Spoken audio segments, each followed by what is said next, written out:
I never thought the last words I'd hear from my daughter would be a lie wrapped in a forced smile. Eleanor had survived 83 years of hardship, silent revolutions of the soul, and betrayals disguised as affection. She had buried a husband who never returned from the cotton fields in Texas.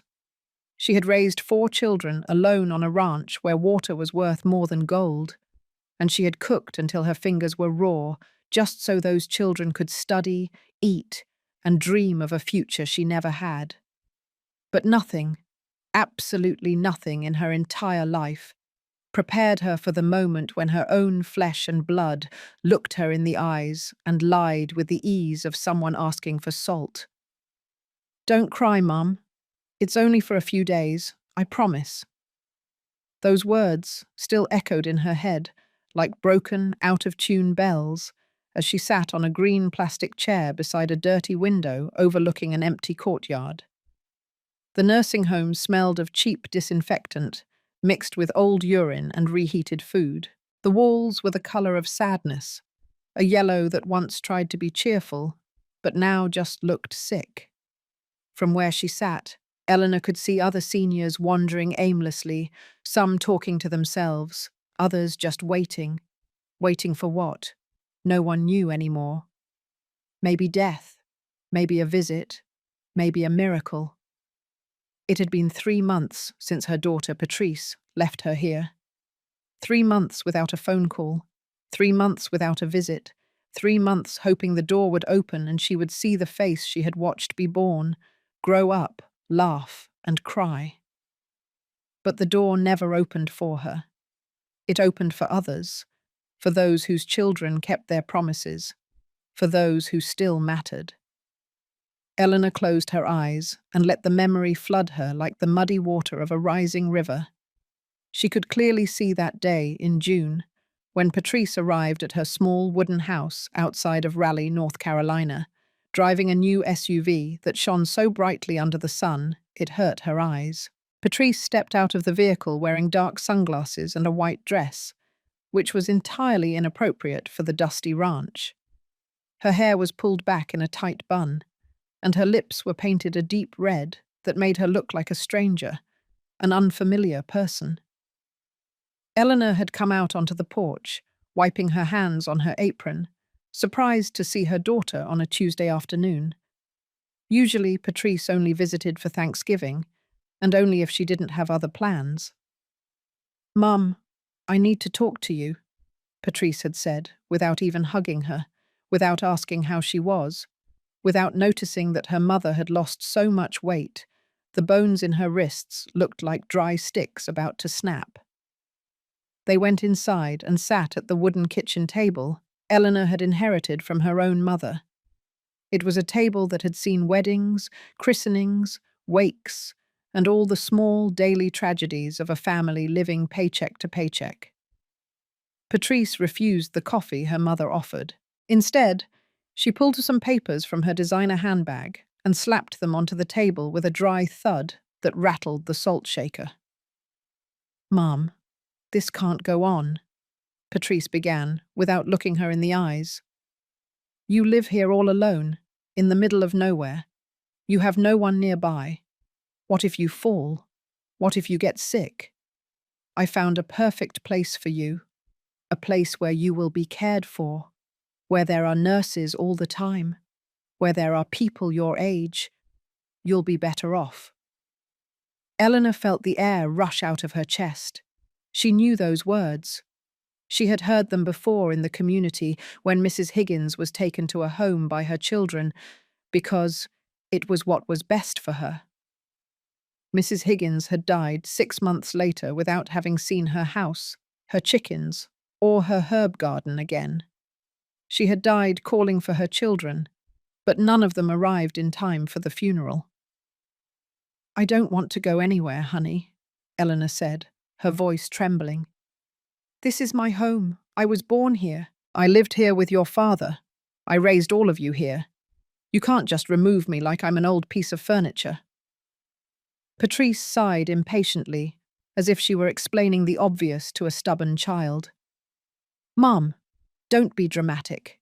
It's not forever. Just until we find a better solution. Besides, this house is falling apart. Look at those cracks in the wall. The roof leaks. You can't keep living like this." "I've lived like this my whole life," Eleanor replied with dignity, "and I never complained." "Well, I'm complaining now," Patrice retorted, raising her voice. "I'm your daughter, and I have the right to worry about you. What do you want? For us to find you dead here, alone, being eaten by animals? I can't live with that anxiety, Mum. I have my own family, my own responsibilities." Eleanor stared at her, searching those eyes for some trace of the little girl who used to hug her at night when she was afraid of the dark, of the teenager who cried on her lap when her first boyfriend left her, of the young woman who had promised she would never abandon her. But she found nothing, only a woman who was tired, annoyed, and in a hurry. "And your brothers and sister?" Eleanor asked, clinging to one last hope. "Do they know about this?" Patrice looked away. "They all agree. Robert lives in Boston and can't take care of you. Mark is in California and can barely handle his own life. And Lucy, well, Lucy has 5 kids and no space for you." "I'm not asking for space," Eleanor murmured. "I'm just asking to be left to die where I've lived." "Don't talk about dying," Patrice exclaimed, slamming the table. "You'll be better off at the home. They have gardens, activities, everything, and I'll visit you every week. I promise." A lie. It was all a lie from the beginning. Eleanor had no choice but to pack her few belongings into 2 old suitcases. She put in her worn dresses, her hand-knitted shawls, the yellowed photograph of her wedding, the rosary that had belonged to her grandmother, and a tin box where she kept the letters her husband had sent her from the north before disappearing forever. She didn't take much, because Patrice told her she wouldn't need much at the home. The ride in the SUV was silent.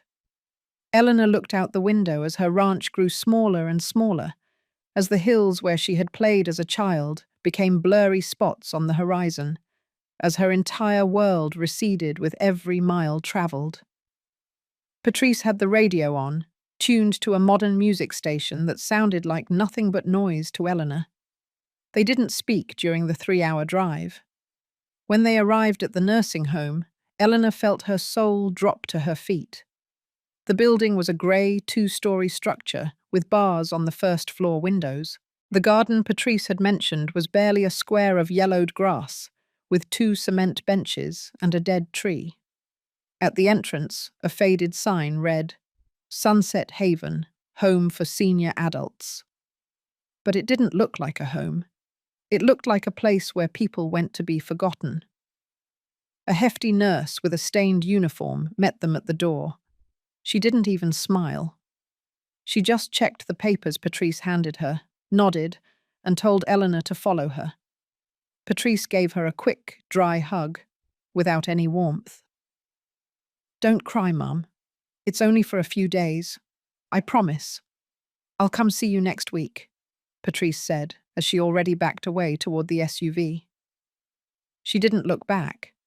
She didn't wait to see her mother walk into the building. She just left, kicking up a cloud of dust that seemed to swallow any trace of humanity left in that place. Eleanor was assigned a room on the 2nd floor that she shared with 3 other elderly women.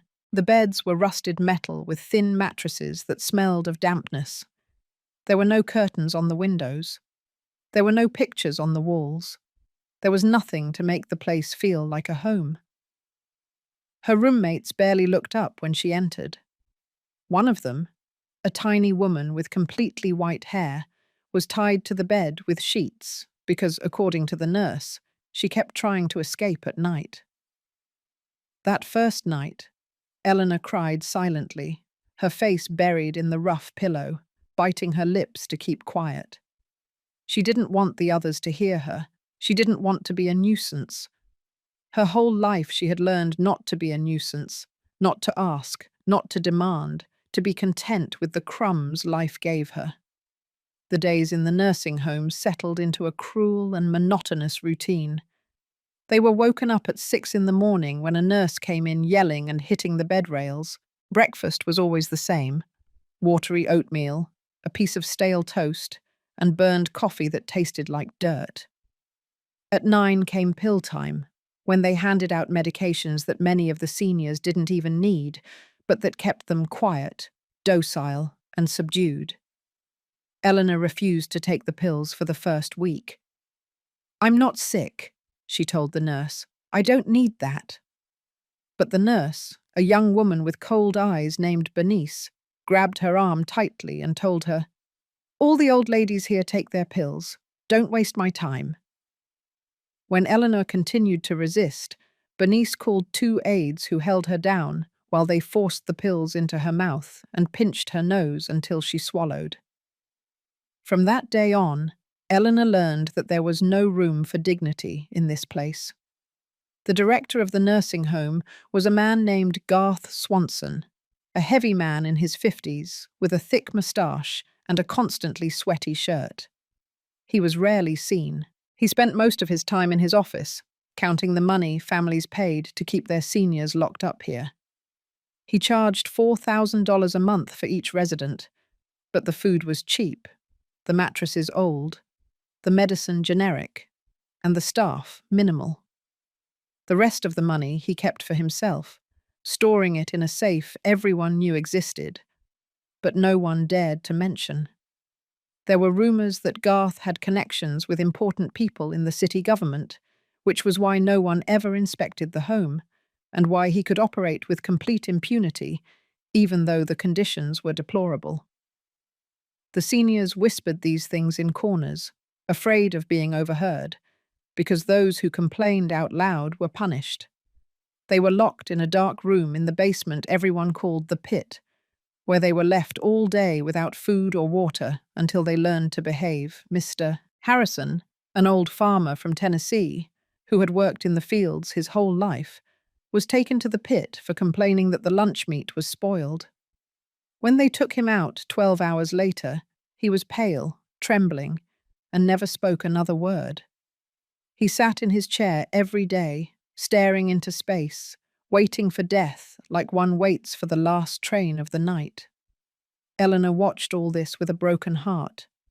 She saw how the seniors were treated like animals, like burdens, like human garbage that society had decided to hide so as not to have to look at it.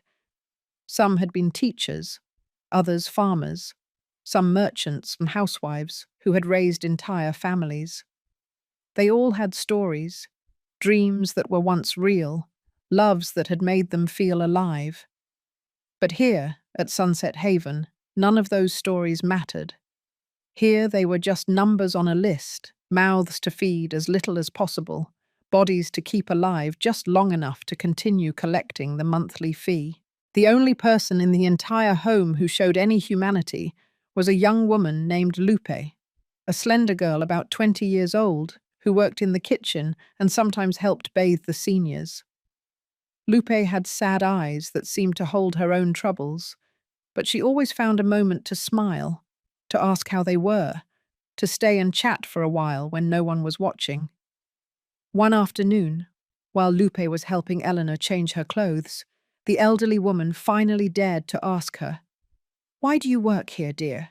You're young. You have your whole life ahead of you. This place is—" She didn't finish the sentence, but Lupe understood. "I need the money," Lupe replied, lowering her voice. "I have a 3-year-old son, and his father left us. I didn't finish high school. No one else wants to hire me. Here, at least, they pay me, even if it's not much. But if I could, I'd leave tomorrow. I hate seeing how they treat the residents. I hate that Mr. Swanson takes all the money while you all eat scraps. But what can I do? No one would listen to me. I'm nobody." Eleanor gently took her hand. "We are all somebody, sweetie. Never forget that. Even if the world tells you otherwise, you have worth. Your son is lucky to have you." Lupe felt tears well up in her eyes, but she held them back. She couldn't cry. She couldn't show weakness. In this place, Weakness was punished. The weeks passed, and Patrice never returned. Eleanor waited every day by the window, watching the dirt road that led to the home, praying to see that shiny SUV appear. But it never arrived. She didn't call either. The nurses told her that her daughter had paid for 6 months in advance, so there was no need for her to come. "That means she loves you," Bernice said with sarcasm. "At least she paid." But Eleanor knew the truth. Patrice had paid so she wouldn't have to come back. She had paid to silence her conscience. She had paid so she could go on with her life without the burden of an old, bothersome mother who reminded her where she came from, how much they had suffered, and how much she had sacrificed so her daughter could have that new SUV and those dark sunglasses. One night, while the other seniors slept, Eleanor pulled the photograph of her wedding from under her pillow. She looked at it under the faint light sun that filtered through the window. There she was, 22 years old, beautiful in a white dress she had sewn herself with fabric, bought with money she earned washing other people's clothes. Beside her was Thomas, her husband, tall and strong, with his hat in his hand and a shy smile on his face. They had married in the small-town church with only 20 guests because they had no money for more. But they had been happy. God, how happy they had been. Thomas was a farmhand on a nearby ranch when they met. Eleanor worked in the owner's house, cooking and cleaning. They fell in love without pretty words or impossible promises. They fell in love with stolen glances, with hands that brushed as they passed, with smiles that said everything they couldn't say out loud. When Thomas proposed, he did it on one knee in the middle of the field, without a ring, his hands dirty with soil, but his eyes full of honesty. "I have nothing to offer you," he had told her. "Only my hands to work and my heart to love you. If that is enough, marry me." And it was enough. For 8 years, it was more than enough. They had 4 children in those 8 years. First Robert, then Patrice, then Mark, and finally Lucy. They lived in a 2-room house Thomas had built with whatever wood and material he could find or was given. They had no electricity. They had no running water. But they had love. They had laughter. They had hope. Until one day, Thomas heard talk of the cotton fields in Texas, where they paid in dollars, where a man could earn in 3 months what he couldn't earn here in a year. Many men from the town were heading north, crossing the river, risking everything for an opportunity. "It's just for 1 season," Thomas told Eleanor as he packed his backpack. "I'm going to work the harvest. I'm going to save money and come back. With that, we'll be able to buy more land, maybe some cows. The kids will be able to go to school with new shoes. You'll see, honey. We'll be fine." Eleanor didn't want him to leave. She had a bad feeling, an anxiety that squeezed her chest and made it hard to breathe. But she couldn't be selfish. She couldn't ask him to stay when the possibility of a better future was within reach. "Promise me you'll come back," she said the night before he left, holding him tightly. "I promise," Thomas replied, kissing her on the forehead. "I always come back to you." But Thomas never returned. For the first few months, letters arrived. Letters written in clumsy handwriting on pages torn from a notebook, where Thomas told her about the hard work under the scorching sun, his hands bleeding from the cotton, the homesickness that killed him at night.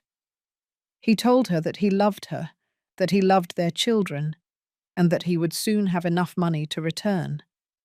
But after 6 months, the letters stopped coming. Eleanor waited. She waited 1 month, 2 months, 6 months. She asked all the men who returned from the north if they had seen Thomas. Some said yes, they had seen him in such and such a field, but that he had disappeared later. Others said no, they had never heard of him. Eleanor wrote letters to consulates, to churches, to any place that might give her information, but she never got any answers. In time, she had to accept the truth she didn't want to accept. Thomas was not coming back. Maybe he had died. Maybe he had drowned crossing the river on the way back. Maybe he had been deported and had no way to communicate. Maybe, and this was what hurt her most to think, he had started another family up north and had forgotten about them. But Eleanor couldn't afford to be paralyzed by grief. She had 4 children to feed, so she went to work. She washed clothes, she cooked in other people's homes, she cleaned floors, she sewed until her fingers swelled and bled. She planted a small vegetable patch in the yard. She raised chickens. She sold eggs at the market. She borrowed when there was no other choice. She skipped meals so her children could eat. She mended the same clothes over and over because there was no money for new ones. She never remarried. She never looked at another man, not because she was a saint, but because she was too tired, too busy surviving.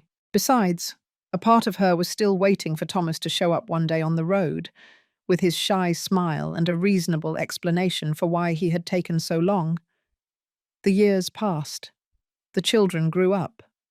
Robert was the first to leave. He was barely 18 years old. He said there was no future on the ranch, that he was going to the city to find work. He promised to send money, but the remittances were irregular and kept getting smaller.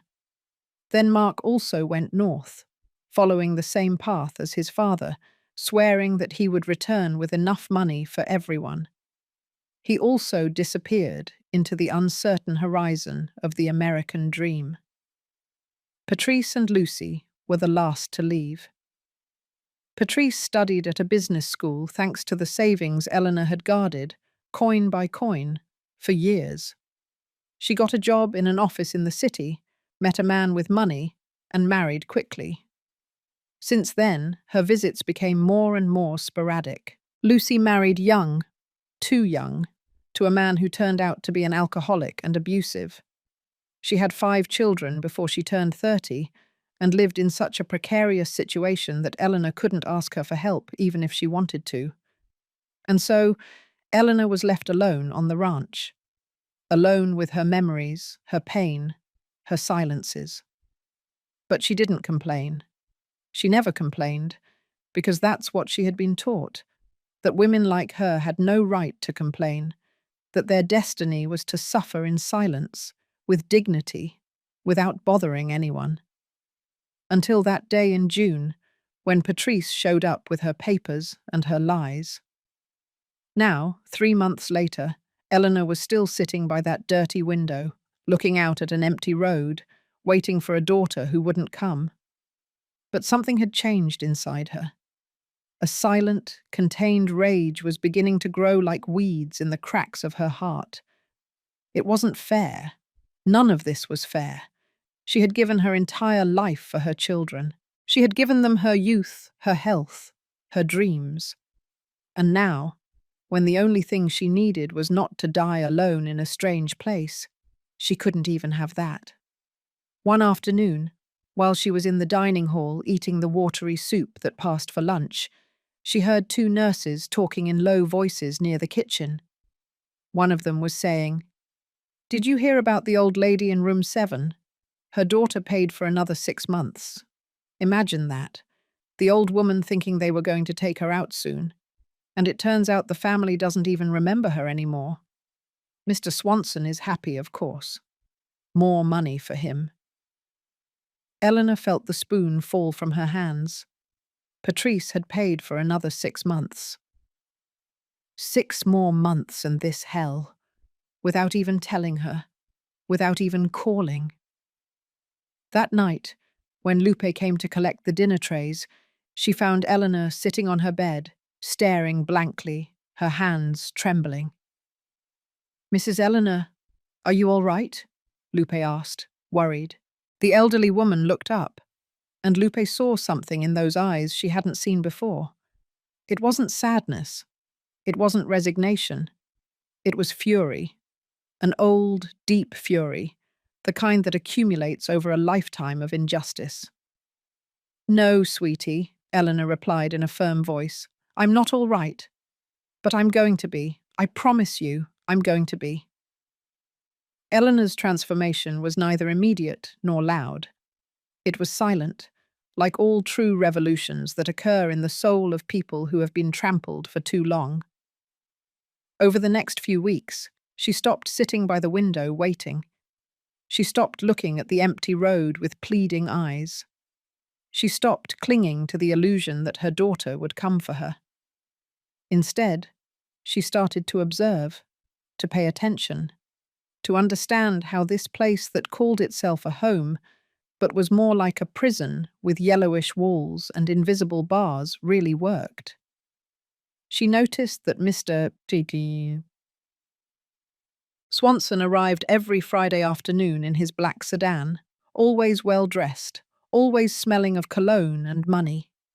He locked himself in his office with the administrator, a skinny woman with thick glasses named Irma, and there they counted the money the families had deposited during the week. Eleanor could see them through the office window that faced the hallway, $100 and $50 bills piled on the desk as if they were dry leaves. She also noticed that the nurses rotated shifts every 8 hours, and there were specific times of day when none of them were paying attention. At 3 o'clock in the afternoon, when they all gathered in the break room to watch soap operas, and after 10 o'clock at night, when only one nurse was left dozing at the front desk. She observed that some seniors received better treatment than others. Those who had families who visited regularly ate larger portions, had cleaner sheets, and were not tied to their beds, even if they misbehaved. Those who were completely abandoned, like her, were treated like cattle, fed the minimum, over-medicated, and systematically ignored. And she noticed something else, something that chilled her blood. Some seniors simply disappeared. One day they were there, sitting in the dining room or wandering the hallways, and the next day their bed was empty. Their few belongings had been packed into black plastic bags, and no one spoke of them. When Eleanor asked about Mr. Harrison, the Tennessee farmer who had been locked in the pit, the nurse Bernice answered with annoyance. "He died. What did you expect? This is a nursing home, not a 5-star hotel. People die here. That's what old people do." But Eleanor had seen Mr. Harrison 2 days before his supposed death. He was weak, yes, but not dying. He coughed a lot, but he walked, and suddenly dead. With no explanation, no funeral, without anyone calling his family, if he even had one. One afternoon, Eleanor dared to ask Lupe about the disappearances. The young woman was helping her walk down the hallway, because the elderly woman's legs had weakened so much from lack of exercise and poor diet that it was hard for her to stand. "Lupe, what really happens when someone dies here?" Eleanor asked in a low voice. The girl looked around to make sure no one was listening. Then she brought her mouth close to the elderly woman's ear and whispered, "Mr. Swanson has an arrangement with a funeral home. The bodies are taken away in the early morning, without notifying the families until days later, sometimes weeks. That way he can keep collecting the monthly fee as if the resident were still alive. I've seen the receipts. I've seen how Irma changes the dates. It's theft, Mrs. Eleanor. But no one does anything because most of the families don't even come to claim the body. They don't care. They just want their valuables back, if there were any." Eleanor felt nauseous. "And the authorities? Doesn't anyone inspect this place?" Lupe gave a bitter laugh. "The city council president is Mr. Swanson's buddy. They go to church together every Sunday. Mr. Swanson donates money for the town festivals. He's untouchable. And even if someone from the state came to inspect, Mr. Swanson gets a heads up days in advance. He cleans the place up, gives the residents better food that day, hides the ones who are most sick. The inspectors come, sign some papers, have coffee and a donut, and leave. Everything goes back to the way it was." "How long have you been working here?" Eleanor asked. 2 years, Lupe replied sadly. 2 years of seeing this. 2 years of not being able to do anything. At first, I tried to complain to Irma, but she threatened to fire me. And I need this job, Mrs. Eleanor. My son needs to eat, so I keep quiet. I hate myself for it, but I keep quiet. Eleanor squeezed her hand. Don't hate yourself, sweetie. We all do what we can with the tools we have. But maybe the day will come when we can do more. Lupe looked at her with curiosity. What do you mean? I don't know yet, Eleanor admitted. But something tells me this story cannot end this way. We can't go through this life just to be discarded like trash when we are no longer useful. There has to be justice, even if it's at the end. That night, while the other seniors slept, Eleanor took the tin box where she kept Thomas's letters out of her suitcase. She had read them thousands of times over the years, until she had memorized every word, every poorly written sentence, every promise that was never fulfilled. But this time, when she took them out, something fell to the floor. An envelope that had been stuck to the bottom of the box and had come loose with the movement of the trip. Eleanor picked it up with trembling hands. She didn't recognize the handwriting on the outside. It was not addressed to her. It was addressed to Thomas Guerrero at an address in McAllen, Texas. The envelope had never been opened. How had it ended up in her box? Why had Thomas kept it there? Carefully, like someone opening a sacred object, Eleanor tore open the old envelope. Inside was a letter written in English. She couldn't read English, but she recognized a few words. Hospital. Accident. Dead. And there was a date. August 1982, barely 2 months after Thomas had left for the north. Eleanor's heart was pounding so hard she felt it would burst from her chest. For 43 years, she had lived with the uncertainty of not knowing what had happened to her husband. For 43 years, she had imagined 1,000 scenarios: that he had died, that he had abandoned her, that he had started another family. And now, in her hands, she possibly held the answer. She needed someone to translate that letter for her. But who? The nurses wouldn't do her that favor, Mr. Swanson even less. The other seniors didn't know English. Then she thought of Lupe. The girl had studied through 10th grade.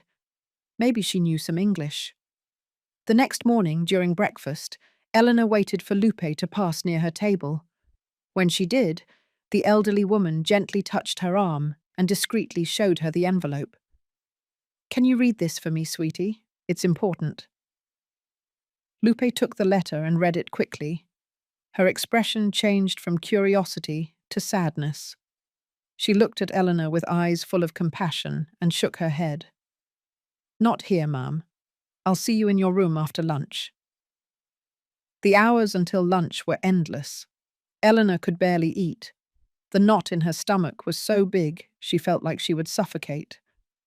When Lupe finally entered her room with the letter in her hand, the elderly woman was sitting on her bed, her hands clasped in her lap, preparing herself to hear something she knew would change her life. Lupe sat beside her and began to translate in a low voice.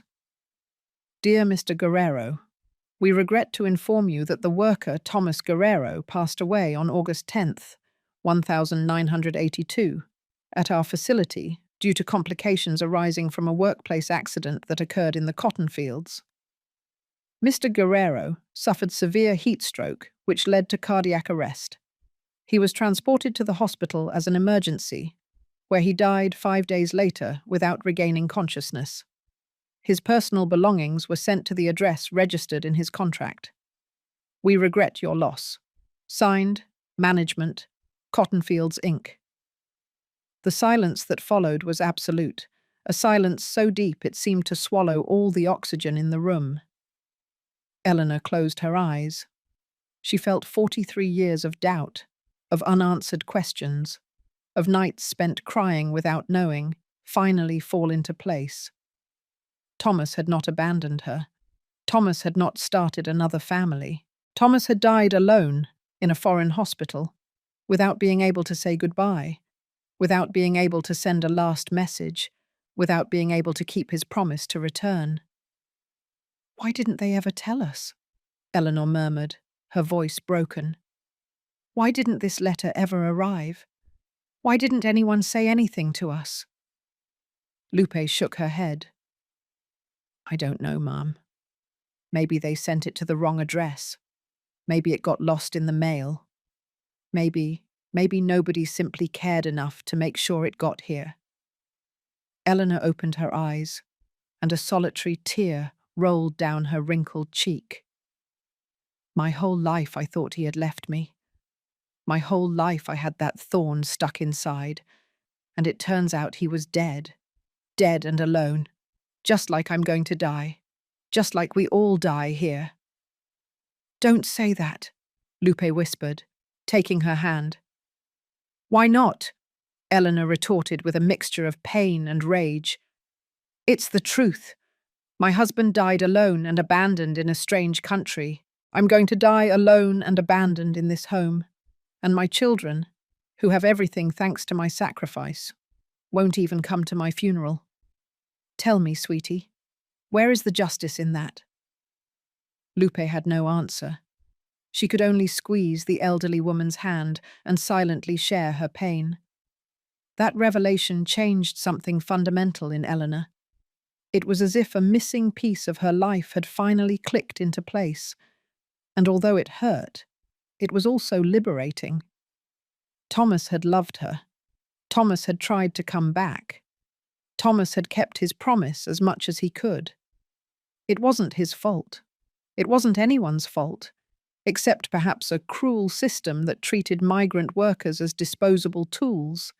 But it also filled her with a new rage. If Thomas had died abandoned, what had happened to his belongings? What had happened to the money he had earned during those 2 months? The letter said his personal belongings were sent to the registered address, but Eleanor had never received anything. Not a letter, not a box, nothing. She started asking questions, first to the other seniors. "Did any of you lose your husband in the States? Did you ever get his things back?" Mrs. Carmen, a 90-year-old woman who shared the room with her, nodded weakly. "My husband went to Los Angeles in 1975. He died in a construction accident. They sent me a box with his clothes and $300, but that was because my son went all the way there to claim the body. Otherwise, they wouldn't have given us anything." "And the money he had earned working?" Eleanor asked. Mrs. Carmen shrugged. "We never knew. They said there was nothing, that he had spent it all. But my husband was a saver. He didn't drink, he didn't gamble. I know there was more money, but what could we do? We were poor, we didn't have lawyers, we didn't have papers, so we settled for what they gave us and kept quiet." Story after story, Eleanor uncovered a pattern. Many of the elderly women in the home were widows of migrant workers who had died in the States. Many never received fair compensation. Many were cheated by the very companies that had employed their husbands, and all had ended up here, in this forgotten home, because their children had grown tired of caring for them or simply didn't want the burden. One afternoon, while she was in the courtyard sitting under the dead tree, Eleanor saw a luxury sedan arrive. An elegant woman about 50 years old, dressed in expensive clothes and carrying a designer bag, got out of it.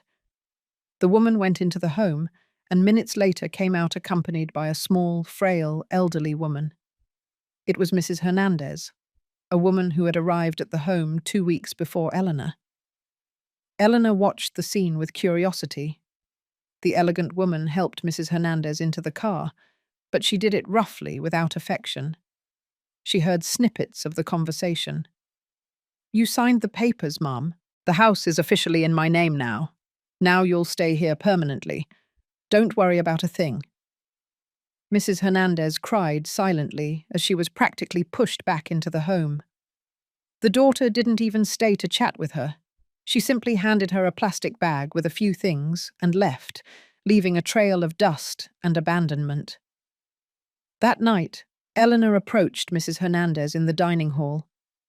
"What happened, Ma'am? Did your daughter visit?" The elderly woman's eyes were red from crying so much.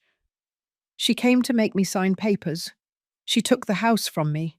She said it was to pay for the home, but I know that's a lie. That house is worth a lot. She's going to sell it and keep all the money, and I can't do anything here." "Didn't you read the papers before you signed?" "I can't read very well," Mrs. Hernandez admitted with shame. "She told me they were papers for the home, that I had to sign them to be able to stay here.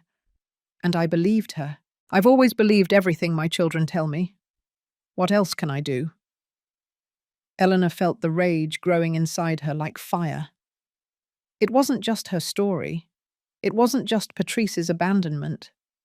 It was a story repeated thousands of times across the country. Seniors stripped of their property, abandoned in homes, forgotten by children who were only waiting for the inheritance or who simply wanted to get rid of the burden. The next day, Eleanor asked Lupe to help her make a list of all the seniors in the home and their stories. Who had brought them? How long had they been there? Did they receive visits? What property had they owned before? "What do you need that for, ma'am?" Lupe asked, confused. "Because I want to understand the size of this injustice," Eleanor replied, "and because I need to know if there is anything we can do about it." Lupe hesitated, but finally agreed. Over the next 2 weeks, in their spare time, they compiled information. They discovered that out of the 52 seniors in the home, only 10 received regular visits. The rest had been abandoned. Of those 42 abandoned ones, at least 20 had been stripped of their property by their own children before being admitted. Houses, land, savings, everything had been taken from them with deception, with papers signed under pressure, or with promises that were never kept. "It's a pattern," Eleanor murmured, reviewing the list they had made on pages torn from an old notebook. "We are not isolated victims. We are part of something bigger, a system that discards the old after squeezing everything they had out of them." "And what can we do?" Lupe asked. "No one will listen to us. We are invisible." Eleanor looked her straight in the eye. "The invisible are dangerous, sweetie, because no one sees us coming." She didn't have a plan yet. She didn't know exactly what to do with that information, but for the first time in months, Eleanor felt something she had forgotten existed. Purpose. She was no longer simply waiting to die. She was waiting for the right moment to act. And that moment came sooner than she expected. One night, around 11 o'clock, Eleanor couldn't sleep. Insomnia was common among the seniors at the home, a result of anxiety, poor diet, and the pills they were given. She decided to get up and walk around the hallway a bit. She knew that at that hour there was only one nurse on duty, and usually she was asleep at the front desk. As she walked slowly, leaning on the wall, she heard voices coming from Mr. Swanson's office. The door was slightly ajar, and the light was on. Eleanor approached silently and stood by the door, listening. "We can't keep doing this, Garth. The inspections are getting stricter. If they discover the changes to the death dates, they're going to shut down the business." It was Irma's voice, the administrator. "No one is going to discover anything," Mr. Swanson replied in an annoyed tone. "I've been doing this for 10 years, and nothing has ever happened. The families don't ask. They don't care. They just want to get rid of their old folks and forget they exist." "But 4 people died last month. 4, Garth. And you kept collecting payments for 2 of them for 3 weeks longer. That's a crime." "So what? Who's going to complain? Mrs. Smith's family didn't even come to pick up her ashes. We had them here for 2 months until I threw them in the trash. And Mr. Jones didn't have any family either. His pension is still being deposited and I collect it. What's the problem? Eleanor felt her stomach turn. She was hearing confirmation of everything she had suspected. Mr. Swanson was not only negligent, he was a criminal. He was stealing the pensions of the dead, charging for services he didn't provide, discarding bodies as if they were trash. The problem is that sooner or later someone is going to talk, Irma insisted. One of the nurses, a relative, someone. The nurses are well paid to keep their mouths shut, Garth growled. And the relatives. The relatives have such dirty consciences they won't say anything because they know they are also guilty. They brought their old folks here to forget about them. They are accomplices in all this. There was a long silence. Then Irma spoke again. There's a new elderly woman, the one in room 7. Eleanor is her name. Her daughter paid a full year in advance. $12,000 in one go. But I've noticed that old woman asking questions, talking to the others, gathering information. I think she suspects something. Eleanor's heart stopped. And what can a senile old woman do? Garth scoffed. If she gets too bothersome, we increase her dose of pills and that's it. In 2 weeks she won't even know her own name. I don't know, Garth. That old woman has something in her eyes. She doesn't seem like the type to give up easily. They all give up eventually, Garth said coldly. All of them. Because in the end, they understand that no one wants them, that no one is going to defend them, that they are completely alone in this world. And when they understand that, they just go out like candles. I've seen hundreds of them die. They all die the same way, alone, forgotten, calling for children who never arrive. That Eleanor will die that way too. You'll see. Eleanor backed away from the door as fast as her weak legs would allow her. She returned to her room with her heart pounding wildly. She got into her bed and covered herself with the thin sheet, trembling with fear and rage. Now she knew everything, and they knew she suspected something. She was in danger. If she didn't do something soon, she would end up like Mr. Jones or Mrs. Smith, dead and forgotten, with her pension being stolen and her body disposed of without ceremony. But Eleanor had decided something that night, listening to those cruel words. She was not going to die quietly. She was not going to die as just another number. She was going to fight. And if she had to die, at least she would die standing, with the truth in her hands and Thomas's name on her lips. The next day, when Lupe arrived for work, Eleanor intercepted her in the hallway. I need you to do me a very big favor, sweetie. I need you to get me a phone. A phone? What for? To make a call I should have made a long time ago, Eleanor replied with determination. A call that is going to change everything. Lupe looked around nervously. The hallway was empty, but the walls of this place seemed to have ears. Mrs. Eleanor, if Mr. Swanson finds out I loaned you a phone, I'll be fired, and I can't lose this job. My son. I know, sweetie, I know, Eleanor interrupted, taking her hands firmly. I'm not asking you to risk your job for no reason, but I need you to trust me. What I'm going to do will not only help me, it will help all the seniors here. And maybe, just maybe, it will help you too. Lupe hesitated. She could see something in the elderly woman's eyes that she hadn't seen in any of the other residents. Fire. A spark of life that refused to be extinguished. And after 2 years of watching seniors die in silence, of seeing injustices without being able to do anything, Lupe felt that perhaps the time had come to be brave. All right, she finally whispered, but it has to be fast. During my lunch break at 2:00, there is a spot in the back courtyard where the cameras don't reach. I'll meet you there. Eleanor nodded gratefully. Thank you, sweetie. God will reward you for this. I don't believe in rewards, ma'am, Lupe replied sadly, but I do believe in doing the right thing. even if it hurts. The hours until 2 o'clock were endless. Eleanor pretended to be normal during breakfast and lunch, although inside she was a bundle of nerves.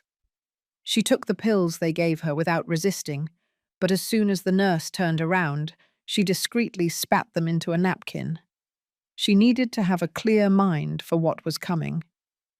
At 2 o'clock sharp, Eleanor walked slowly toward the back courtyard. It was a neglected area of the home where no one went because there was only weeds, rubble, and a couple of rusted gas tanks. Lupe was already there, her cell phone in her hand and an anxious expression on her face. "You have 10 minutes, ma'am. No more," she said, handing her the phone. "Who are you going to call?" Eleanor held the device as if it were something sacred. It had been years since she had used a phone.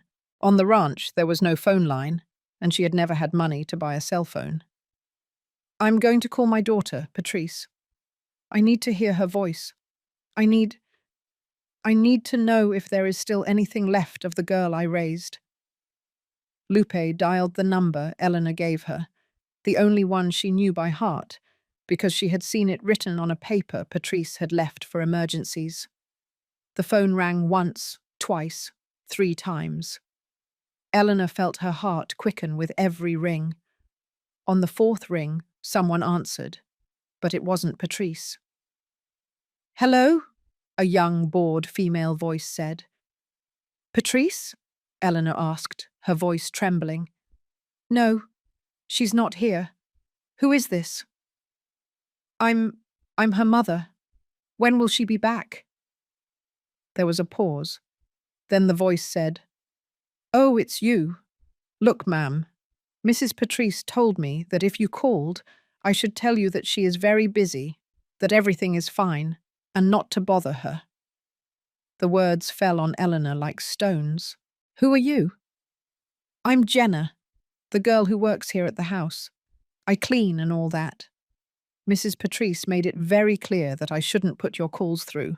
She says you get very dramatic, and that's bad for her blood pressure." Eleanor felt something break inside her. It wasn't surprise, it wasn't pain, it was confirmation. Patrice had not only abandoned her, she had given specific instructions so she couldn't contact her. She had erased her own mother from her life like someone deleting an unwanted number. "Tell my daughter," Eleanor began, her voice firm and controlled, "that her mother called. Tell her I need to talk to her. It's urgent. Tell her it's about her father." "All right, Mom. I'll give her the message, but I don't think she'll call you back. You know how she is." "Yes." Eleanor knew exactly how she was. The call ended, and Eleanor returned the phone to Lupe. The young woman could see the contained tears in the elderly woman's eyes, but also something else. Determination. "She didn't call you, did she?" Lupe asked, although she already knew the answer. "No, and she won't call," Eleanor replied, wiping her eyes with the back of her hand. "But it doesn't matter anymore. I won't expect anything from her now. Now I need to make another call, a more important one." "To whom?" Eleanor pulled a crumpled piece of paper from her pocket, where she had written down a number she had found in an old newspaper someone had left in the dining hall. "To a radio show, one of those where people call to report injustices." Lupe's eyes widened in surprise. "Ma'am, that is very dangerous. If Mr. Swanson finds out—" "I care very little about what Mr. Swanson does now," Eleanor interrupted. "But I need you to help me dial. I can't see the numbers well." With trembling hands, Lupe dialed the number. The phone rang several times, and finally an operator answered. "Community radio, tip line, how can we help you?" Eleanor took a deep breath. This was the moment. There was no going back. "My name is Eleanor Guerrero. I am 83 years old, and I am calling from the Sunset Haven nursing home outside of Raleigh. I need to report something very serious. They are stealing the pensions of deceased seniors here, altering death dates, mistreating residents, and discarding bodies without notifying the families. And no one does anything because the owner has connections with the city government. There was silence on the other end of the line. Then the operator said, "Ma'am, those are very serious accusations. Do you have proof of what you are saying?" "I have testimonies. I have a list of names. And I have my own eyes that have seen all of this for the last 3 months," Eleanor replied firmly. "And if you come here and ask the right questions, you will find all the proof you need." "One moment, please. I'm going to connect you with the show host." Hold music played for what felt like an eternity. Lupe nervously watched the clock on her phone. 12 minutes had already passed. She had to get back to work before anyone noticed her absence. Finally, a deep, authoritative male voice spoke on the phone. "Mrs. Eleanor, my name is Richard Benson, host of this show. I would like you to tell me your story, but I need you to be honest with me. Are you making this complaint because there are truly irregularities, or because you are upset with your family?" The question was direct, almost offensive, but Eleanor understood that the man had to be sure. He probably received hundreds of calls from resentful people making up stories. "Mr. Benson," Eleanor replied calmly, "I am upset with my family, that is true. My daughter abandoned me here, promising it would only be for a few days, and it has been 3 months without her visiting me. But that is my personal problem. What I am reporting goes beyond me. There are 52 seniors here. 42 of them have been abandoned by their families. At least 20 were stripped of their property before being admitted. And the owner of this place is stealing the pensions of those who die, altering documents, and disposing of bodies without notice. This is not the tantrum of a bitter old woman. This is a systematic crime against the most vulnerable in our society." There was another silence. Then Richard Benson said, "All right, Mrs. Eleanor, your complaint will be registered. We are going to investigate what you are telling us. But I need to warn you about something. If this gets aired, your name will be exposed. The owner of the home may retaliate against you. Do you understand the risks?" "I understand them perfectly," Eleanor replied, "and I am willing to assume them. I have nothing left to lose, Mr. Benson. No family to defend me, no health to protect, no future to safeguard. The only things I have left are my dignity and the truth, and no one is going to take those from me." "You are very brave, ma'am," the host said with respect. "I'm going to give you a contact number. If you need to contact us again, or if your situation becomes dangerous, call this number. We are going to assign a reporter to investigate the case. Stay safe." Richard dictated a number that Lupe quickly wrote down on her hand with a pen. Then the call ended. Eleanor returned the phone to Lupe, and both stood there, among the weeds and rubble, processing what had just happened. They had crossed a line. There was no turning back. "Ma'am, what did we just get ourselves into?" Lupe whispered fearfully. "A war, sweetie," Eleanor replied. "A war we may not win, but at least we will fight." The next 2 weeks were an anxious wait. Eleanor didn't know if the radio show would actually do anything, or if her call had been filed away along with hundreds of other complaints that would never go anywhere. Meanwhile, she had to act normal, take her pills or pretend to, eat her terrible food, sleep in her uncomfortable bed, and above all, not raise suspicion. But Mr. Swanson was not stupid. One afternoon, while Eleanor was sitting in the dining hall, the man approached her with a smile that didn't reach his eyes. "Mrs. Eleanor, how is life treating you?" he asked with false cordiality. "As always, Mr. Swanson," she replied without looking him in the eyes. "I've been told you are asking questions," the man continued, sitting heavily in the chair opposite her. "Asking about the other residents, about their families, about their stories. May I know why you are so interested? Eleanor felt fear gripping her throat, but she didn't show it. I'm just chatting, Mr. Swanson. At my age, other people's stories are the only things we have left to entertain ourselves. He murmured, observing her suspiciously. Well, I just wanted to remind you that this is a peaceful place. We don't want any trouble. We don't want the residents getting agitated with things from the past. That's why we give them their medicine, you know, so they can be calm, without anxiety, without worries. Do you understand me? The message was clear. Stop asking questions, or we will drug you until you can't even think. I understand you perfectly, Mr. Swanson, Eleanor replied with a smile that hid all the rage she felt. Don't worry about me. I'm just an old lady who misses talking. Good, good, he said, getting up. I'm glad we're clear. You know, your daughter paid very well for your stay here. It would be a shame if something happened to you, or if we had to, let's say, adjust your treatment when Mr. Swanson walked away. Eleanor felt her hands trembling. The threat had been veiled, but real. She was in danger. She had to be more careful. That night, while the other seniors slept, Eleanor took out the list she had made with Lupe. Names, dates, stories. It was her only proof that something terrible was happening in that place. She decided to hide it inside her mattress, in a small hole she had discovered.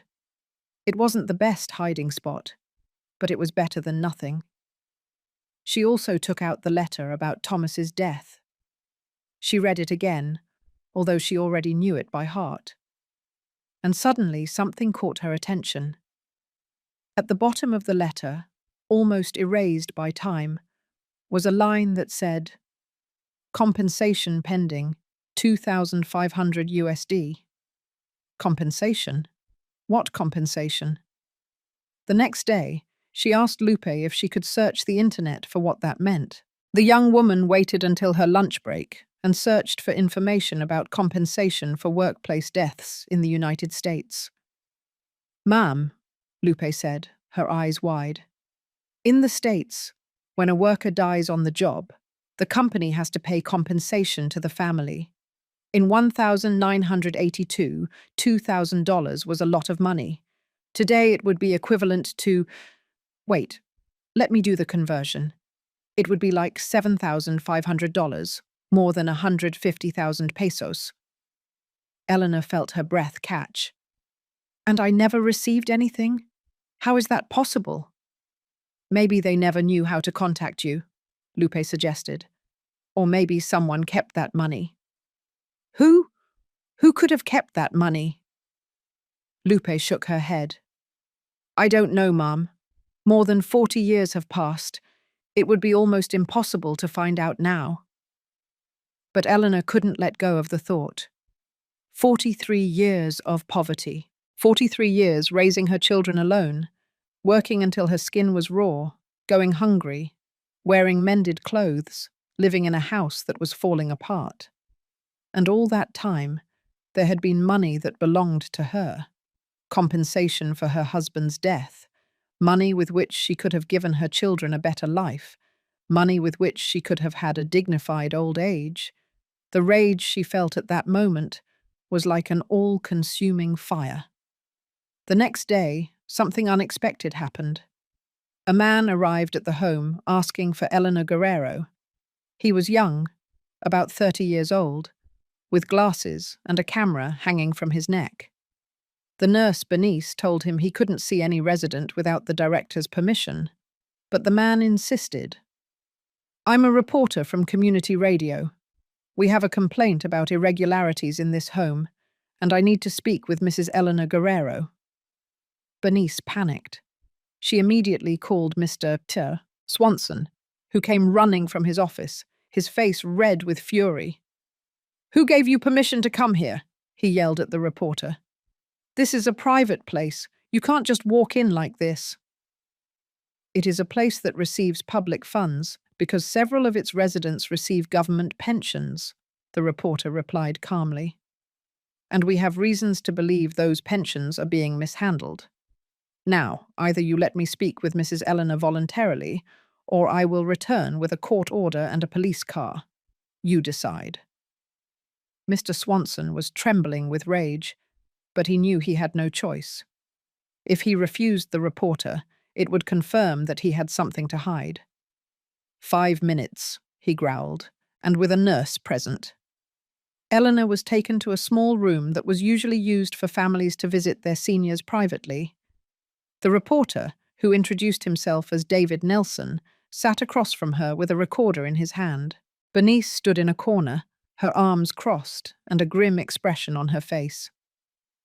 Mrs. Eleanor, David began, were you the one who called our tip line 2 weeks ago? Yes, it was me, Eleanor replied, looking him directly in the eyes. And do you stand by everything you said? Are you willing to repeat it on camera? Yes. Do you understand that this could cause you problems? Yes, David nodded. Good. I need you to tell me exactly what you have seen here, with details, with names, if possible. For the next 20 minutes, while Bernice listened increasingly nervously, and Mr. Swanson waited outside like a caged lion, Eleanor told everything.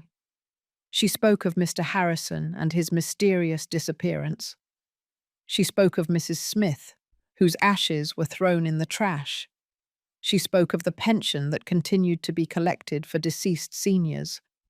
She spoke of the terrible food, the forced pills, the dark room in the basement. She spoke of seniors stripped of their property by their own families just before being admitted. And as she spoke, she felt something she hadn't felt in a long time. Power. The power of truth. The power of being heard. The power to matter. When she finished, David put away his recorder and thanked her. Mrs. Eleanor, what you have just told me is very serious. I am going to need time to investigate, to get documents, to talk to other people. But I promise you that I will do everything possible to make this story public. I only ask one thing of you, Eleanor said. Don't forget about us. We are invisible to the world. Our families abandoned us. The government ignores us. Society discards us. But we are still people. We still have dignity. And we deserve to be treated as human beings, not as trash. David's eyes were moist when he left the room. He had gone in expecting to find just another story of abuse in a nursing home, but he had found something much bigger. The reflection of a society that had lost respect for its elders. When he left, Mr. Swanson entered the room where Eleanor still sat, furious. "What did you tell him?" he roared. "The truth," she replied calmly. "You stupid old woman," he spat. "Do you think anything will happen? Do you think anyone will believe you? You're an old woman in a nursing home. No one takes you seriously. Tomorrow I'm going to talk to my buddy, the city council president, and this will disappear as if it never happened. And you," he pointed his finger at her, "you are going to regret having opened your mouth." That night, Mr. Swanson ordered Eleanor's sedative dose to be increased. When Bernice came with the pills, she brought double the usual amount. "Director's orders," she said with a malicious smile, "so you can sleep better." But Eleanor had already learned the trick. She put the pills in her mouth, drank the water, waited for Bernice to leave, and then spat them out into her hand. She saved them in a napkin and flushed them down the toilet. She wasn't going to let them drug her, not now that she had finally found the courage to fight. The next morning, Eleanor woke up with a mental clarity she hadn't had in months. And that's when she realized something. The entire time she had been taking those pills, her mind had been clouded, her thoughts confused, her will weakened. It wasn't just her age. It was the medication. They were keeping her doped up on purpose so she wouldn't cause problems. She told this to Lupe. who confessed something that had been weighing on her conscience. "Ma'am, those pills they give you are not necessary medicines. They are strong tranquilizers. Mr. Swanson buys them in bulk because they are cheap. They give everyone the same thing regardless of whether they need it or not. It's to keep you quiet, docile, half asleep. It's easier to control you that way." And the nurses know. They all know, but no one says anything. The one who talks loses their job. Eleanor felt a mixture of horror and determination. They were not only being mistreated and robbed, they were being chemically controlled. It was one crime after another, one violation after another of their most basic human rights. "Lupe," Eleanor said, taking the young woman's hands, "I need you to help me with one more thing. I know you have risked a lot for me already, but this is important. Could you get me copies of the medical records of the residents who have died here? Or at least photographs? We need proof that the dates of death have been altered." Lupe turned pale. "Ma'am, those records are in Irma's office. It's always locked. If they discover me in there, they won't just fire me. They could put me in jail." "I know, and you don't have to do it. You've already done too much. But if we want things to truly change, we need evidence that can't be ignored. Testimonies can be dismissed, but documents, altered dates, that is concrete evidence." Lupe remained silent for a long time. Finally, she said, "Let me think about it. It's just, I'm so afraid, Ma'am. Afraid of losing my job. Afraid of them hurting my son. Afraid of everything." "Fear is what they want you to feel, sweetie," Eleanor said with wisdom, "because fear paralyzes us. It makes us accomplices to what is wrong because we don't dare to do what is right. I spent 40 years of my life in fear. Fear of complaining, fear of asking for help, fear of being a nuisance. And look where I ended up. Alone, abandoned, waiting for death in this horrible place. I don't want you to end up like that. I don't want you to look back in 40 years and regret not having been brave when you had the chance." Tears were in Lupe's eyes. "And what if they discover us? What if all this is in vain?" "Then at least we will have tried," Eleanor replied. "And that is more than most people can say." 3 days later, in the early morning of a Friday, when most of the seniors were fast asleep under the effect of the sedatives and only one nurse was on the night shift, Lupe made the bravest decision of her life. She had gotten a copy of Irma's office key weeks ago, when the administrator had sent her to fetch some documents and had left her keychain on the desk for a moment. Lupe had taken the office key, rushed to the corner hardware store during her lunch break, made a quick copy, and returned the original before Irma noticed its absence. She had kept that copy at the bottom of her backpack for weeks, not knowing exactly why, just feeling that she might need it someday. That day had arrived. At 2:00, 30 minutes in the morning, when the nurse on duty was asleep at the front desk, with her mouth open and a thread of drool falling from the corner of her lips, Lupe walked silently toward Irma's office. Her hands were shaking so much that it was difficult to put the key in the lock. The click of the bolt sounded like a gunshot in the silence of the night, but no one woke up. She went in quickly and closed the door behind her. She couldn't turn on the lights because they would be visible from the hallway, so she used her phone's flashlight. The beam of light illuminated Irma's cluttered desk, the piles of papers, the folders with loose labels, the wall calendar with annotations in red. Lupe knew she had to be fast. She searched through the filing cabinets until she found one labeled Deaths 1924 to 1925. She opened it carefully and began pulling out files, photographing each page with her phone. Her hands were still shaking, which made some of the photos blurry, but she didn't have time to retake them. The files told a chilling story. Mrs. Jane Smith, real date of death, according to the hospital certificate, March 12th. Date reported to the family, April 5th. Almost a month's difference. During that month, Mr. Swanson had continued to collect her monthly pension of $4,000. Mr. John Jones died January 8th, reported as deceased February 3rd. 4 more weeks of stolen pension. Mr. William Harrison, the Tennessee farmer, died February 20th. Never reported because he had no known family, his government pension of $5,200 a month was still being collected. Lupe quickly did the math in her head. 8 months, multiplied by 5,200, more than $40,000 stolen from a single dead senior. And the list went on. Page after page of altered dates, stolen pensions, deceived families. It was exactly what Eleanor had reported, but now there was irrefutable proof. Lupe was photographing the last file when she heard footsteps in the hallway. Her heart stopped. She quickly put the papers back in the filing cabinet, closed the drawer without making a sound, and hid under the desk just as the office door opened. Someone turned on the light.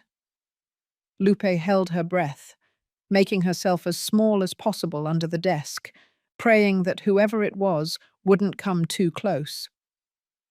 "The darn old lady fell asleep again," a voice Lupe recognized as Bernice's muttered. "I'm going to report her to Mr. Swanson. This is the 3rd time this month." Bernice walked around the office looking for something. She opened some drawers, moved papers, cursed under her breath. Lupe could see her white nurse's shoes inches from where she was hiding. If Bernice bent down even a little, she would be discovered. Finally, after what seemed like an eternity, Bernice found what she was looking for, a folder with medications, and left the office, turning off the light. Lupe waited a full 5 minutes before daring to come out of her hiding place. Her legs were numb, and her back hurt from the awkward position, but she had gotten the photos. She had the evidence. She left the office with the same care with which she had entered, locked the door, and walked back to the utility room where she kept her things. There, with her hands still trembling from adrenaline and fear, she checked the photos on her phone. She had managed to photograph 17 complete files, 17 cases of altered dates, stolen pensions, and deceived families. The next morning, when Lupe's shift began, she found Eleanor awake and waiting anxiously. The young woman gave her a discreet signal, and they met in the women's restroom, the only place they could talk with some privacy. "I got it," Lupe whispered, showing her the phone. "I have photos of everything. The altered dates, the names, everything." Eleanor looked at the photos with tears in her eyes. "You are very brave, sweetie. Much braver than I was at your age. Now we have to get this to the reporter," Lupe said. "Do you have the number he gave you?" Eleanor pulled the crumpled piece of paper with David Nelson's number written on it from her bra. They had decided to keep it there because it was the last place the nurses would look. Lupe called from her phone. David answered on the second ring. "Mr. Nelson, this is Lupe. I work at the home where you interviewed Mrs. Eleanor. I have proof, photographs of files that show exactly what she reported. Can we meet?" There was a moment of silence. Then David said, "How solid is this proof?" "Very solid. They are official documents from the home that show altered death dates and pensions collected after the deaths." "This is gold," David murmured. "This is exactly what I needed. Can you send me the photos via text message?" "No," Eleanor interrupted, taking the phone. "Nothing over the internet. Mr. Swanson has contacts everywhere. It wouldn't be unusual for him to be able to intercept messages. We need to meet in person." David understood the caution. "All right. There's a church 2 miles from the home, St. Joseph's Parish. Can you meet there tomorrow at 5 o'clock in the afternoon? It's mass time. There will be people. No one will suspect. I can go, Lupe said. But Mrs. Eleanor cannot leave the home.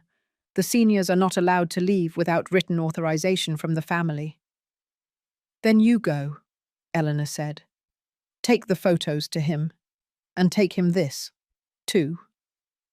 She pulled the letter about Thomas's death from her pocket.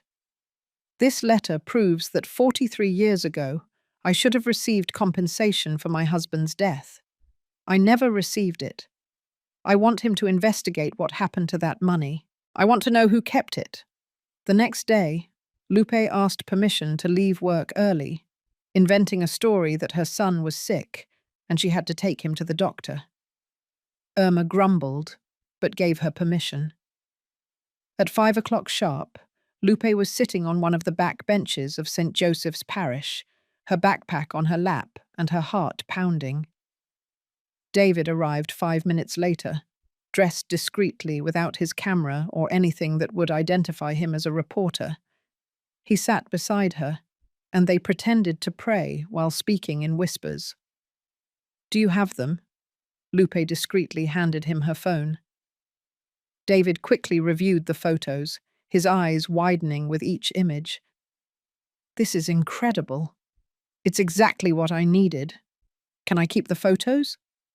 Copy them to yours, but I need my phone back. It's the only one I have. David took out his own phone and began transferring the images via Bluetooth. While he did so, Lupe handed him the letter about Thomas. Mrs. Eleanor wants you to investigate this, too. She never received the compensation she was due for her husband's death. She wants to know what happened. David read the letter, frowning. This is going to be harder to investigate. More than 40 years have passed. But I'll try. I know someone at the US consulate who can help me search old archives. When he finished copying the photos, he returned the phone to Lupe. Now comes the hard part. I'm going to publish this story. It's going to be big, very big. And when it comes out, there will be consequences. Mr. Swanson is not going to stand by. I need you to promise me you will look out for Mrs. Eleanor. If you feel you are in danger, call me immediately. I will, Lupe promised. One more thing, David added. I need more testimonies. Mrs. Eleanor is credible, but if I could speak with other seniors at the home, with other families who have been affected, that would strengthen the story. There's a lady, Mrs. Carmen. She lost her husband in the States too. And there's Mrs. Hernandez, whose daughter stole her house. They could speak. Perfect. Do you think you can arrange for me to talk to them? Perhaps during another visit to the home, but this time more formally with cameras, so Mr. Swanson can't refuse. Lupe nodded. I'll try. They said their goodbyes discreetly, and each left the church through different doors. Lupe returned to the home feeling a mixture of fear and hope. They had taken a giant step, but now came the most dangerous part. Waiting. Over the next few days, Eleanor noticed that the surveillance on her had increased. Bernice watched her constantly. Mr. Swanson spent more time in the hallways, looking at everyone with suspicion. Irma had started asking the other seniors about what they talked about with Eleanor. They're nervous, Eleanor told Lupe during one of their secret meetings. They know something is brewing, but they don't know exactly what. That makes them dangerous. And she was right. One evening, Mr. Swanson gathered all the nurses in his office.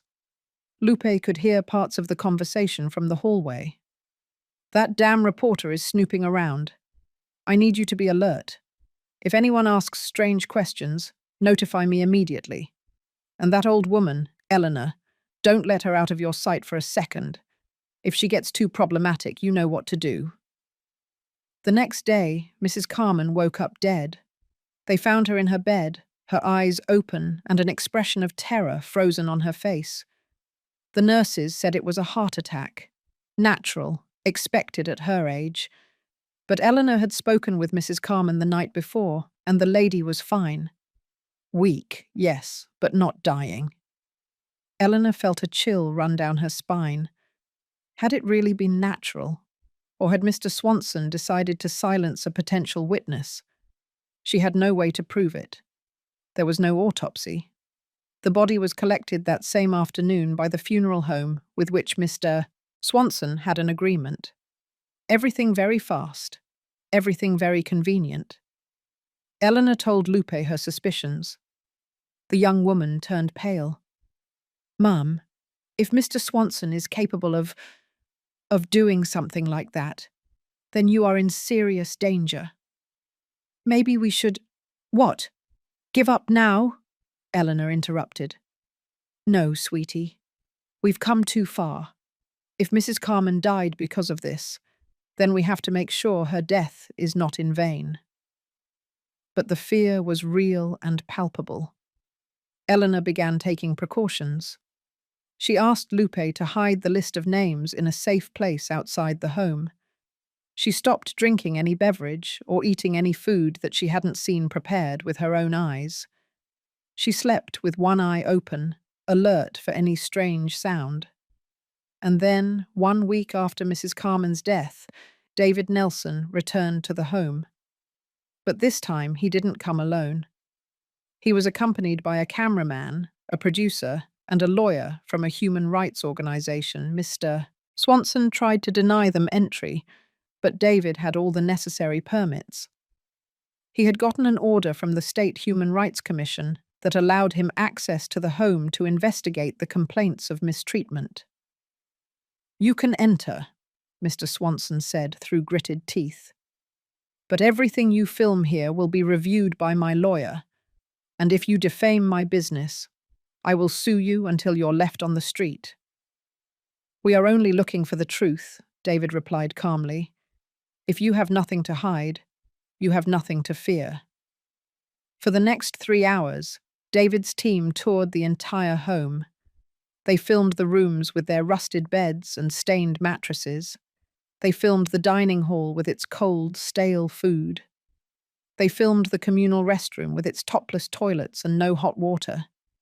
They filmed everything and interviewed the seniors. One by one, they told their stories, some with fear, constantly looking toward where Mr. Swanson was watching like a vulture, others with courage, taking advantage of that unique opportunity to be heard. Mr. Arthur, a 92-year-old farmer from Oklahoma, tearfully recounted how his children had sold his farm without his permission and locked him up here to keep the money. Mrs. Hernandez showed the papers she had signed without understanding, the documents that had stolen her house. Mr. Thomas, an old teacher from Pennsylvania, spoke of how they forced him to take pills that left him like a zombie, unable to think or protest. And finally, they interviewed Eleanor. They seated her in front of the cameras in the home's small, withered garden. The afternoon sun hit her face, making her tired eyes shine with a special intensity. And there, in front of the camera, in front of the country, Eleanor told her story. She spoke of Thomas and how he had died alone in a foreign country. She spoke of the compensation she never received and the 43 years of poverty that followed. She spoke of how she had raised her 4 children alone, working until her fingers were raw. She spoke of Patrice and the broken promise. "Don't cry. It's only for a few days." "It has been 3 months since my daughter left me here," Eleanor said, looking directly into the camera. 3 months without a visit, without a call. She paid for a year in advance so she wouldn't have to worry about me, so she wouldn't have to feel guilty. And I have spent these 3 months watching how they treat the seniors here. Like animals, like trash. They drug us to keep us quiet. They steal our pensions. They leave us to die alone and discard our bodies without dignity. Her voice broke, but she didn't cry. She wasn't going to give them that satisfaction. "I know I'll probably die here," she continued. "I know my daughter will never come for me. I know that when I die, Mr. Swanson will keep collecting my pension until he can no longer hide my death. And I know my body will probably end up in an unmarked grave. But I don't care. Because if my story, if all of our stories, serve to change this so that other seniors don't suffer what we have suffered, then it was worth it. She paused and looked directly at the camera, as if she could see through it to every person who would be watching this. And if my daughter, Patrice, is watching this, I want her to know something. I forgive you. I forgive your lie. I forgive your abandonment. Because holding a grudge is a poison that only poisons me. But I also want you to know that you are going to have to live with this for the rest of your life. You are going to have to explain to your children, if you have any, why you abandoned your mother. And when you are old, when you need help and care, you will remember this moment. And I hope that then you will understand the damage you did. When the interview ended, there was absolute silence in the garden. Even the cameraman had tears in his eyes. Mr. Swanson, who had been watching from the doorway, turned and stormed into the building in a fury. He knew he was lost. He knew that when that interview aired, his whole world would collapse. That night, after David's team left, Mr. Swanson gathered his nurses. Lupe could hear from the hallway. That cursed old woman just sank all of us. When this airs on TV, inspectors will come, police, everyone. They're going to check every document, every record. They're going to find everything, everything. What are we going to do? Irma asked, her voice trembling. There was a long silence. Then Mr. Swanson said something that chilled Lupe's blood. We are going to do what we should have done from the beginning. We are going to make that old woman stop being a problem. Forever. Lupe didn't wait to hear more. She ran to Eleanor's room and woke her up urgently. Ma'am, we have to get you out of here. Mr. Swanson plans to hurt you. Tonight! Eleanor sat up in her bed. Her mind worked quickly despite her age. We can't leave through the front door. There's a nurse on guard.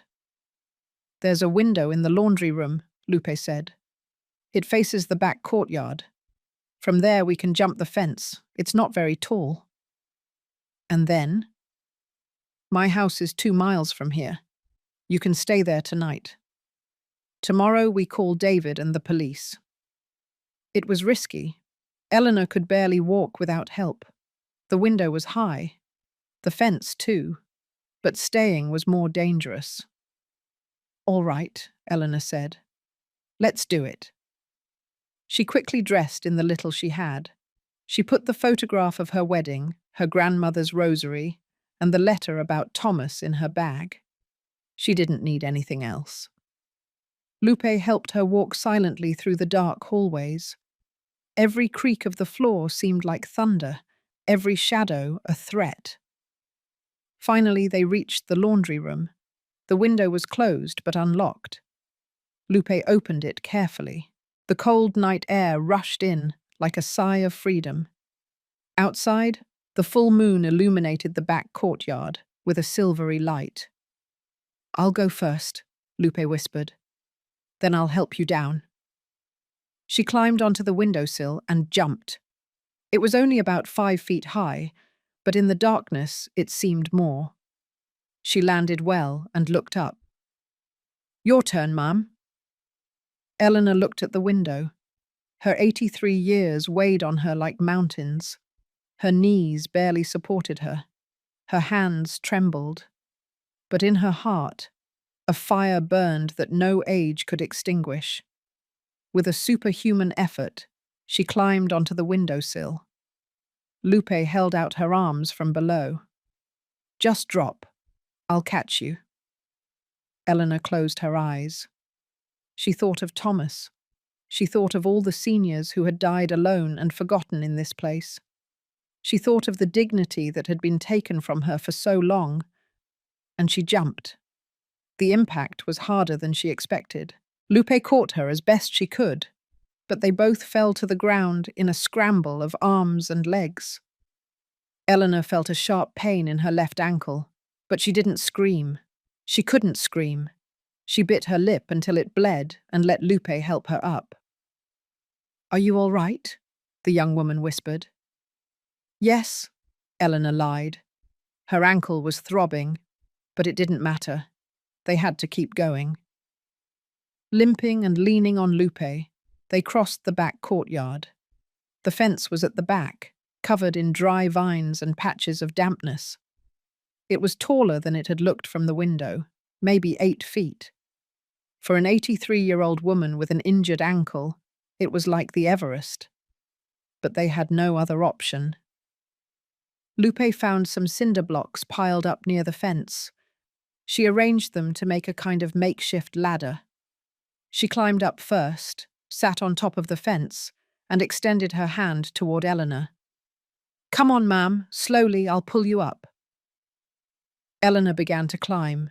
Every movement was agony. Her ankles screamed, her knees creaked, her arms trembled, but she kept climbing step by step, breath by breath. Until finally she felt Lupe's hand gripping hers. Almost there. A little more.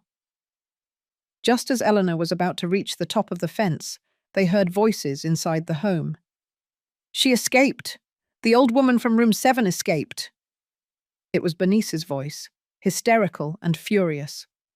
"Search for her! She can't have gone far!" Mr. Swanson roared.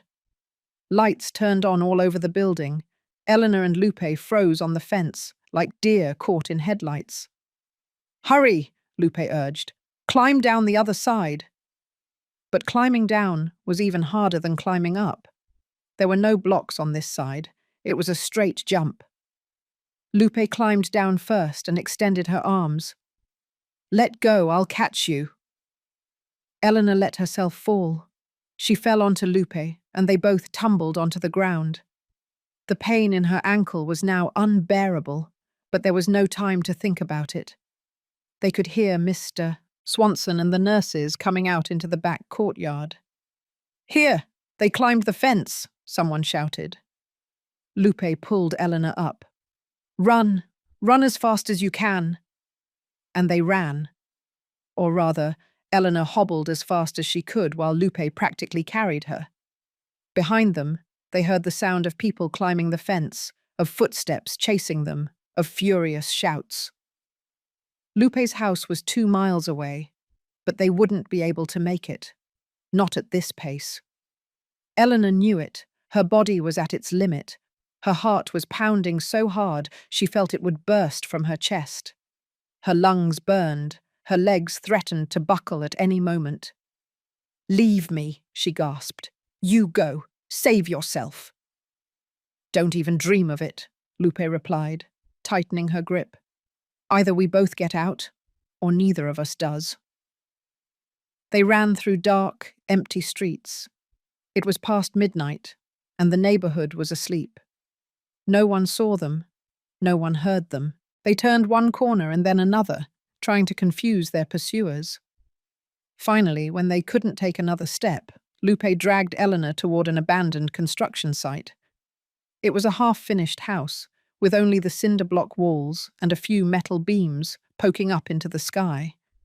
They hid behind a pile of cement bags, covered in dust and darkness. Eleanor was trembling from pain and exhaustion.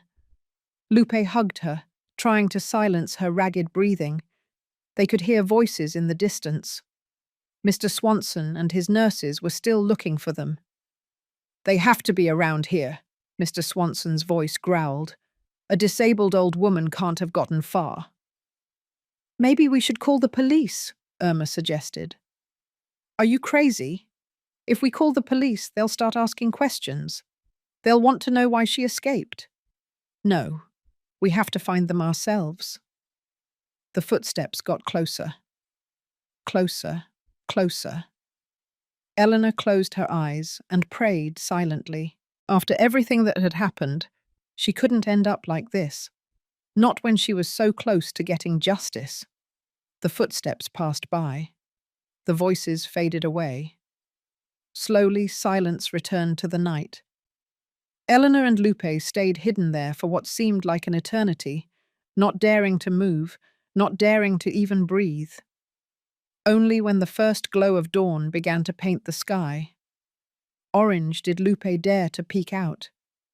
"They're gone," she whispered. "I think they gave up." She helped Eleanor up. The elderly woman could barely walk. Her ankle was swollen and purple. But they had survived. They had escaped. They reached Lupe's house just as the sun was rising. It was a humble, two-room house in a poor neighborhood with unfinished block walls and a metal roof. But to Eleanor, at that moment, it was a palace. Lupe helped Eleanor sit on the living room's only armchair. She put ice on her ankle and gave her water. Then she called David Nelson. The reporter answered in a sleepy voice. "Hello, Mr. Nelson. This is Lupe. Mrs. Eleanor and I just escaped from the home. Mr. Swanson tried to hurt us. We need help." David woke up immediately. "Where are you?" "At my house." She gave him the address. "Don't move. I'm coming there, and I'm bringing the police." Half an hour later, 2 police cars and David's SUV arrived at Lupe's house. The officers took statements from both women. Eleanor, despite the pain and exhaustion, told everything with astonishing clarity. The officers sounded increasingly serious, taking notes, exchanging meaningful glances. "Ma'am, what you are describing are serious crimes," the officer in charge said. "Fraud, alteration of documents, mistreatment, possibly even homicide. We are going to need you to come with us to file a formal complaint." "I will," Eleanor replied firmly. "I will do whatever is necessary." David had been filming the entire conversation. Now he approached Eleanor and knelt in front of her. "Mrs. Eleanor, the interview I did with you yesterday is going to air tonight on national news. Millions of people are going to hear your story. There is going to be a huge scandal. Are you prepared for that?" Eleanor looked him in the eyes. "I have lived 83 years in the shadows, Mr. Nelson. Invisible. Forgotten. I think it's time for the world to see me." That night, at 10 o'clock, the report aired on the most watched news program in the country. For 25 minutes, the entire nation saw the images of the Sunset Haven nursing home. They saw the seniors in their rusted beds, they saw the stale food, they saw the dirty restrooms, and they heard the stories. But above all, they heard Eleanor. Her wrinkled face filled the screens of millions of homes. Her words, loaded with pain but also with dignity, resonated in the conscience of a nation that had forgotten its elders. "Don't cry. It's only for a few days," Eleanor repeated, looking into the camera. "That's what my daughter told me, and I believed her, just as I've believed the people who are supposed to love me my whole life. But here I am, 3 months later, still waiting for those few days to end." The impact was immediate and brutal. Social media exploded. Justice for Eleanor became a national trending topic. Thousands of people shared their own stories of abandoned seniors, horrible homes, and families who had disappeared after leaving their parents at homes. The next morning, inspectors from the State Human Rights Commission, the Department of Health, and the District Attorney's Office arrived at the Sunset Haven nursing home with search warrants. Mr. Swanson tried to prevent them from entering, but he was immediately arrested for obstruction of justice. What they found inside was worse than Eleanor had described. In the basement, hidden behind a false wall, they found a room full of files of seniors who had died, but whose pensions were still being collected. Some had been dead for more than 2 years. They also found Mr. Swanson's safe. It contained more than $2 million in cash, the product of years of systematic theft. Irma, the administrator, was arrested while trying to flee with several files under her arm. Bernice and 2 other nurses were also detained. All of them began talking, blaming each other, trying to save their own skin. The scandal grew. The city council president who had protected Mr. Swanson was forced to resign. Investigations into other nursing homes in the state began. It was discovered that the problem was much bigger than anyone had imagined. While all this was happening, Eleanor was in the hospital. Her ankle required surgery. Doctors also found severe malnutrition, anemia, and liver damage, likely caused by the sedatives she had been given for months. But her spirit was not broken. From her hospital bed, Eleanor received visits from reporters, lawyers, and human rights activists. Everyone wanted to hear her story. Everyone wanted to help. And then, 1 week after the scandal, she received an unexpected visit. Patrice entered the hospital room, her eyes red and swollen from crying. She wore the same expensive clothes, the same dark sunglasses, but now she looked smaller, more fragile, as if the weight of her guilt had shrunk her. She stood by the door, not daring to enter completely. "Mom," she whispered. Eleanor looked at her. For 3 months, she had imagined this moment. She had imagined shouting at her, accusing her, demanding explanations. But now that Patrice was there, in front of her, the only thing she felt was a deep sadness. "Why?" she asked simply. "Why did you do this to me?" Patrice started to cry. It was not a delicate, elegant cry.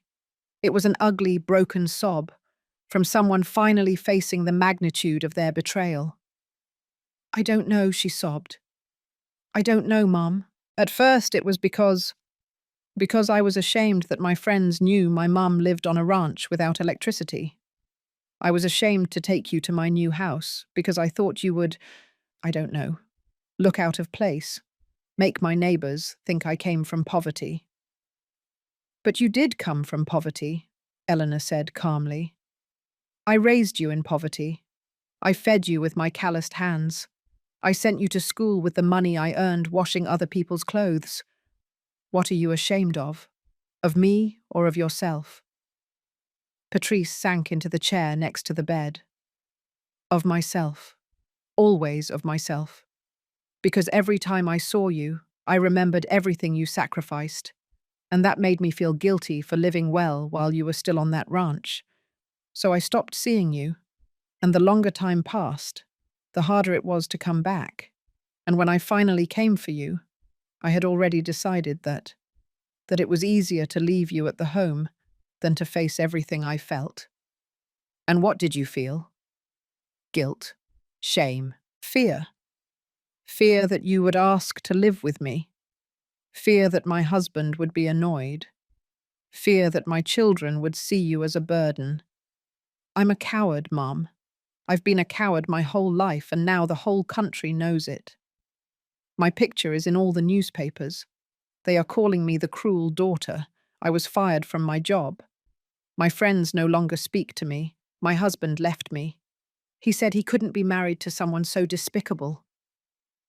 Eleanor listened to all this without any expression on her face. When Patrice finished, there was a long silence. "Did you come to ask for forgiveness? Or did you come to ask for pity?" Eleanor finally asked. Patrice blinked, surprised by the question. I don't know.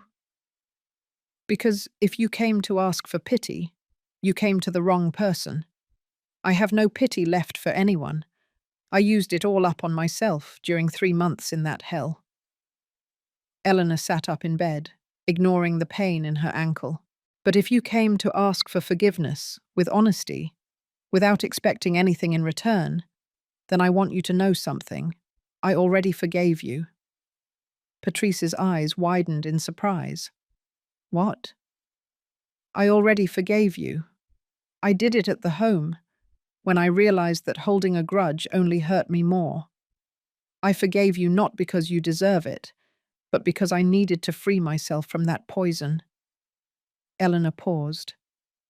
"But forgiving doesn't mean forgetting, and it doesn't mean things can go back to how they were before. You broke something, daughter, something that cannot be repaired with apologies." "I know," Patrice murmured. "Is there anything I can do?" Yes, you can learn from this. You can be better. And if you ever have children, you can teach them that the elderly are not a burden. They are teachers. They hold the memory of everything we were as a family, as a society, and they deserve to end their days with dignity and love. Patrice nodded through her tears. Can I visit you again? Eleanor thought about it for a moment. You can, but don't do it out of obligation or guilt. Do it only if you truly want to, because I no longer need crumbs of affection. I no longer need empty promises. If you are going to be in my life, you have to be here for real, or better not be here at all. I will try, Patrice promised. I will try to be the daughter I should have always been. After Patrice left, Eleanor remained looking out the hospital window. She felt no triumph. She felt no revenge.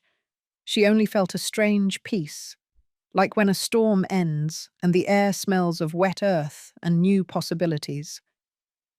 The following days brought more surprises. David Nelson returned with news about his investigation into Thomas's death. He had contacted the US consulate and, with the help of a lawyer, had managed to track the compensation the cotton company should have paid in 1982. The money, $2,500, had been sent to an address in the country, but it wasn't Eleanor's address. It was the address of a man named Ellis Guerrero, who had identified himself as the older brother and only living relative of Thomas Guerrero. Eleanor felt the world stop. Ellis, Thomas's older brother, an ambitious and unscrupulous man who had never gotten along with his family, a man who had disappeared from the town right after Thomas's death. "Where is he now?" Eleanor asked, her voice trembling. "He died 10 years ago," David replied. "But before he died, he had accumulated a considerable fortune. He had loan-sharking businesses with abusive interest. He had property, and according to the records, it all started with an inheritance he received in 1982. The inheritance he had stolen from her, the money from Thomas's death. It was too late to recover that money, but at least now Eleanor knew the truth. Thomas had not abandoned her. The compensation for his death existed, but it was stolen by his own brother, a thief who lived well at the expense of the pain of a widow and 4 orphans. But there was more news, and this was much better. The $2 million found in Mr. Swanson's safe were confiscated by the district attorney's office. A judge ruled that the money should be distributed among all the families of the seniors who had been robbed. Eleanor would receive approximately $150,000 as compensation. It was not the fortune that had been stolen from her 43 years ago, but it was something. It was justice, even if it arrived late. In addition, a human rights organization offered to pay all her medical expenses and help her find dignified housing. When she was discharged from the hospital 3 weeks later, Eleanor did not return to the ranch. She did not return with Patrice. She decided to stay in a small house the human rights organization had found for her on the outskirts of the city. It was modest, but comfortable. It had electricity. It had running water. It had a small garden where she could plant herbs. And most importantly, it had dignity. Lupe visited her every day. The young woman had quit the home, which was permanently closed anyway, and now worked at a community clinic. She earned a little more and had more reasonable hours. She could spend more time with her son. "Everything is thanks to you, ma'am," Lupe told her every time she visited. "You were brave when I was afraid. You taught me that we cannot stay silent in the face of injustice." "You were brave too, sweetie," Eleanor replied. "Braver than me, because you had something to lose. I had nothing left." "That's not true. You had your life, and you risked it anyway." The two had become more than friends. They had become family. The months passed. The case against Mr. Swanson and his accomplices advanced slowly through the judicial system, but it was advancing. Everyone faced serious charges, and it was almost certain they would spend years in prison. The scandal had generated real changes. The state government implemented new regulations for nursing homes. Now there were mandatory surprise inspections, security cameras in all facilities, and direct phone lines for complaints. It wasn't perfect, but it was a start. Eleanor had become an involuntary public figure. She was invited to give talks, participate in television programs, and share her story. At first she resisted. She had never liked being the center of attention, but then she understood that she had a platform she could use to help others. She spoke at universities about the abandonment of the elderly. She spoke in Congress about the need for better protection laws. She spoke in churches about forgiveness and dignity. And every time she spoke, her message was the same. The elderly are not a burden. We are the living memory of this country, and we deserve to end our days with love, respect, and dignity. Patrice began visiting her regularly. At first, the visits were uncomfortable, full of tense silences and superficial conversations. But little by little, very little by little, they began to rebuild something. It was not the relationship they had before. That was broken forever. But it was something new, something more honest. Patrice confessed that she had started therapy, that she was trying to understand why she had been capable of abandoning her own mother, that she was working on forgiving herself, although she knew it wouldn't be easy. "There are days when I can't look at myself in the mirror," she told her one afternoon while they were drinking coffee in Eleanor's small garden. "There are days when the weight of what I did is so great that I can't breathe. But I'm trying, Mum. I'm really trying to be better." "That's all I can ask of you," Eleanor replied. "That you try, and that when your time comes to be old, you treat the elderly with the respect I did not receive." 1 year after the scandal, Eleanor received a letter. It was from the United States, from the Department of Labor. Following David's investigation, they had reopened Thomas's death case. They had confirmed that the compensation had been paid fraudulently to Ellis Guerrero. And although they couldn't recover that specific money, they had decided to make a retroactive payment to Eleanor as a gesture of goodwill. The check was for $12,000. When Eleanor held it in her hands, she cried for the first time in months. Not because the money was a lot, although it was, but because finally, after 43 years, the US government recognized that Thomas had existed, that his death had meant something, that his widow deserved compensation. With that money, Eleanor did several things. First, she commissioned a dignified headstone for Thomas in the town cemetery, even though his body had never been recovered. The headstone read, "Thomas Guerrero, 1938, 1982, beloved husband, devoted father, died alone, but not forgotten." Second, she created a small fund to help other seniors in vulnerable situations. It wasn't much, but it could help pay for medicine, food, and some basic expenses for those who had nothing. Third, she gave Lupe $5,000 to buy things for her son. The young woman cried and tried to refuse the money, but Eleanor insisted, "You saved my life, sweetie. This money is nothing compared to that." She saved the rest for her old age.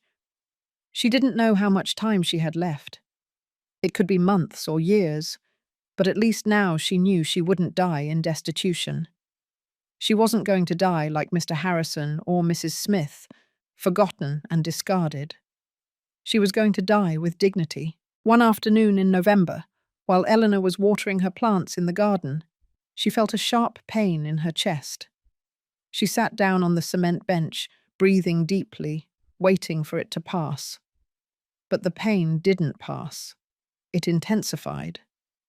Lupe, who had come to visit her, found her there and immediately called an ambulance. At the hospital, the doctors told her what she already suspected. Her heart was failing. The years of stress, hard work, and emotional pain had taken their toll. "How long?" Eleanor asked calmly. The doctor hesitated. "It's difficult to know exactly. It could be weeks, it could be months, but not years." "No, ma'am. I'm sorry."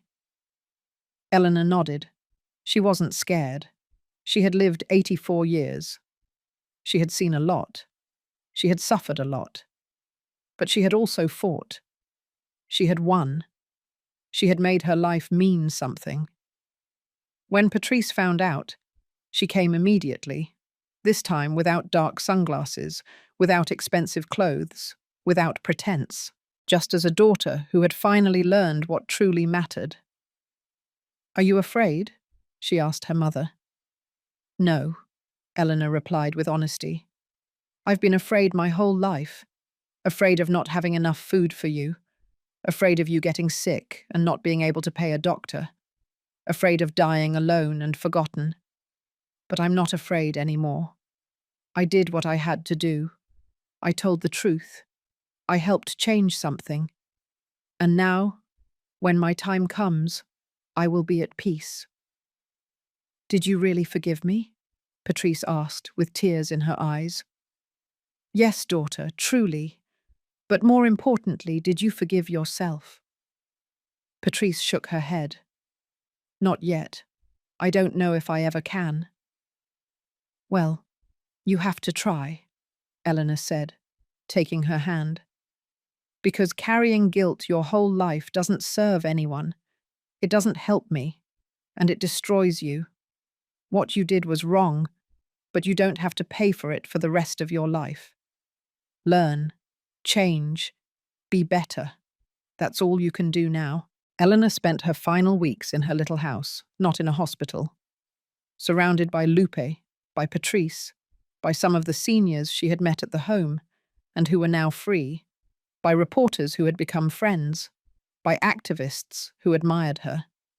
She did not die alone. She did not die forgotten. One December morning, as the sun was just beginning to rise, painting the sky pink and orange, Eleanor opened her eyes for the last time. Lupe was sitting beside her bed, holding her hand. Patrice was dozing in a chair on the other side. Eleanor looked around her small room. She saw the photograph of her wedding on the wall. She saw her grandmother's rosary hanging from a nail. She saw the flowers Lupe had brought her the day before, and she smiled. "Ma'am," Lupe whispered, "are you all right?" "Yes, sweetie," Eleanor replied, her voice weak but clear. "I'm all right. For the first time in a long time, I am truly all right. Do you need anything?" Eleanor shook her head. "I don't need anything anymore. I have everything I wanted. Peace, dignity, and knowing that my life meant something." She paused and looked at Lupe with eyes full of love. "Take care of your son. Teach him to be brave. Teach him that doing the right thing is not always easy, but it is always worth it." "I will. I promise." Eleanor closed her eyes. She thought of Thomas, of what their life together had been like, of the children they had raised. She thought of all the years of sacrifice, pain, and loneliness. But she also thought of the final victory, of how she had found her voice when everyone thought she was invisible, of how she had fought when the easiest thing would have been to give up. And in that moment, with the sun entering through the window and the warmth of a friend's hand in hers, Eleanor Guerrero exhaled her last breath. She died as she had lived, with dignity. Her funeral was small, but meaningful. Patrice organized everything and paid for every detail. It was the least she could do. Lupe brought her son, a 4-year-old boy who didn't quite understand what was happening, but had heard his mother talk so much about Mrs. Eleanor that he knew she was someone important. Also present were some of the seniors from the home who had survived and were now living with their families or in new, better, more dignified homes. David and his team of journalists came. Human rights activists came. People who had never met Eleanor but had been touched by her story came. And when they lowered the coffin into the earth next to the grave she had commissioned for Thomas, Patrice read some words she had written. "My mother taught me many things in life, but she taught me more in death. She taught me that it is never too late to do the right thing, that forgiveness is possible even after the worst betrayal, and that one person, a single person, can change the world if they have the courage to tell the truth. Mum, forgive me for failing you, and thank you for teaching me, finally, what truly matters." Months later, Congress approved the Eleanor Act, a comprehensive reform of the senior care system in the country. It established mandatory minimum standards for all nursing homes, created an independent inspection system, and severely punished mistreatment and fraud against the elderly. It wasn't perfect, no law is, but it was a start, and it bore her name. In the town square where Eleanor had been born, a bronze plaque was installed. It read, "Eleanor Guerrero, 1941, 2025, Defender of the Forgotten, Voice of the Silenced." She taught us that dignity has no age. Lupe visited that plaque every year on the anniversary of Eleanor's death, and each time she brought her flowers and told her about the good things that were happening, how more homes were being shut down for violations, how more seniors were being rescued, how more families were learning not to abandon their elders. "You did it, Ma'am," Lupe whispered each time. "You changed things, and we will never forget you." Because that was the final truth of Eleanor's story. She had not died forgotten. She had not died in vain. She had lived a life of sacrifice and pain, yes, but also of courage and meaning. And as she closed her eyes for the last time, she felt no fear or sadness. She felt that she was finally coming home,